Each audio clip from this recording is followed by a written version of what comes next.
মানে ঘটনাটা তো আসলে স্বাভাবিক না।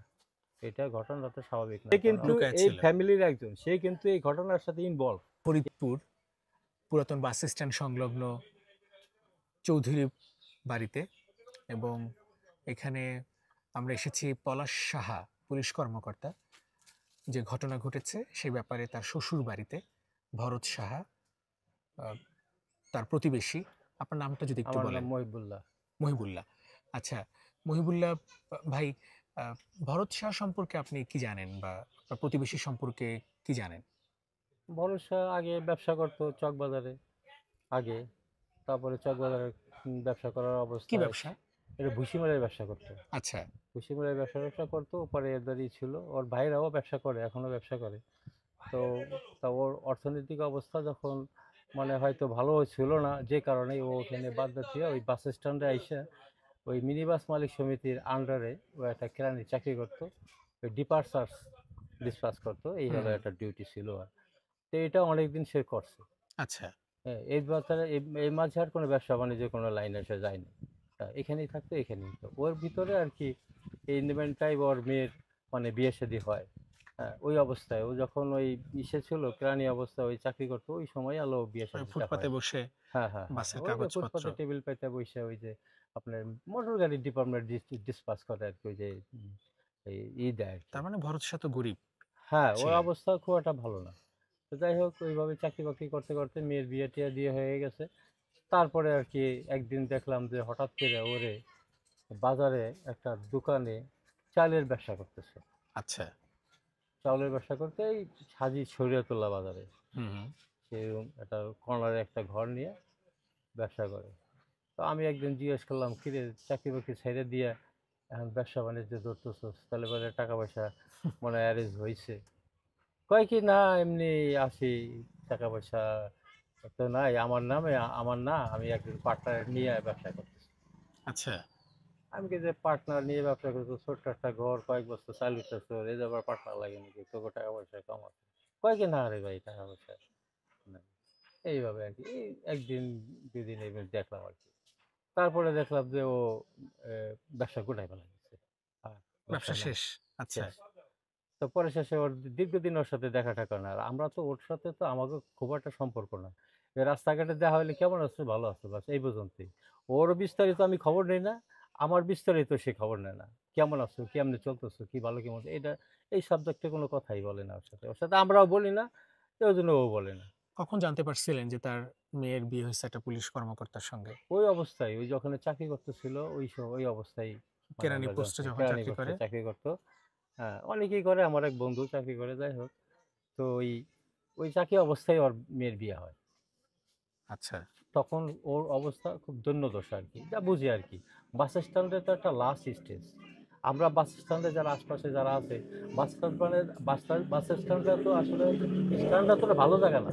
এগুলো তো হুম। মানে খুব নেকেট একটা ইয়া। হ্যাঁ, তা মানুষ সত্য। বাধ্য হইয়া ওইখানে যায় চাকরি করে, যে রেডি কিছু টাকা কামাই করার জন্য, না রাইট। আজকে চলবে এরকম করলে হুম। এইভাবে আর কি। তো এখন ওইখানে চাকরি করতে করতে তখন ওই যে মেয়ের বিয়ে শাদী হয়ে গেল, দেখলাম যে তখন চাকরি ছেড়ে দিয়ে ওই যে হয়তো ব্যবসা বাণিজ্য, তারপরে ব্যবসা কয়দিন পর দেখলাম যে দোকান টোকান ক্লোজ করে মানে ফেলাইছে। বিয়ের পর কি কপাল খুলছে? বিয়ের পরে কপাল খুলছে মানে বিয়ের পরে তো আর চাকরি ছেড়ে দিছে। আচ্ছা। বিয়ের পর পরে চাকরি ছেড়ে দিছে, চাকরি ছাড়ার পরে ও এখানে ব্যবসা করতেছে। হাজী শরীয়তুল্লাহ বাজারে একটা ঘর নিয়ে ব্যবসা করতো। শেফা হামিয়া হলের পাশে আর কি ঘরটা নিচ্ছে। তা আমি আবার শেফা হামিয়া হলের ওইখানে আমি মাঝে মাঝে যাই। ও আবার আচ্ছা। আমার প্রতিবেশী। তো ওই যাই তো ওই সময় কিরে ব্যবসা বাণিজ্য করতে, হ্যাঁ কি করবো হ্যান ত্যান, চাকরি বাকরি ছেড়ে দিলাম। হ্যাঁ, প্রেস্টিজের ব্যাপার। আমি কি, হ্যাঁ প্রেস্টিজ মেয়ে বা জামাই দুটো ভালো চাকরি বাকরি করে তার তো পরিচয় দেওয়া লাগে। তো এইভাবে আর কি কথাবার্তা করে দু এক কথাই শেষ।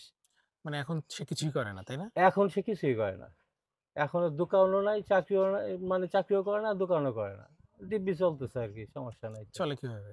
চলে কিভাবে এখন এটা তো আমি তো বলতে পারবো না। ব্যবসায় লস খাইছে, চলতেছে আর কি। চাকরি নাই। হ্যাঁ, সেই হ্যাঁ। মানুষটা চলে কি করে? কি করে চলে? তা করছো আর একটা কি। ছেলে কিন্তু আমরা তো ভালো জায়গায় পড়ালেখা করে, হ্যাঁ, খরচ আছে।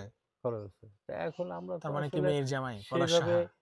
অ্যা না, আমরা নাম ঠাম কিছুই জানতাম না। এই যে মিডিয়া আমরা জানতে পারলাম যে এই ঘটনা ঘটছে। এই যে ঘটনা যে ঘটছে, আপনার কাছে কি মনে হয়? আপনি একজন বৃদ্ধ মানুষ এবং অনেক এক্সপেরিয়েন্স আপনার। না, এটা তো মানে ঘটনাটা তো আসলে স্বাভাবিক না।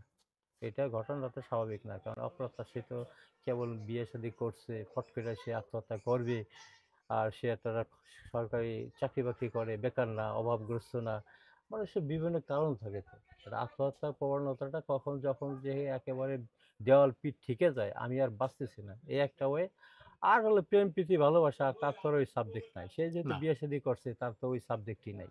তো এখন হয়তো পারিবারিক কোনো ক্রন্দল থাকতে পারে বা কোনো উম, ব্যাপার স্যাপার থাকতে পারে, সেটা নিতান্ত এ, তাদেরই ব্যাপার। এটা তো আর আম লোকজন আদার্স এর লোকজনের জানবে না, জানার কথাও না। বুঝতে পারছেন?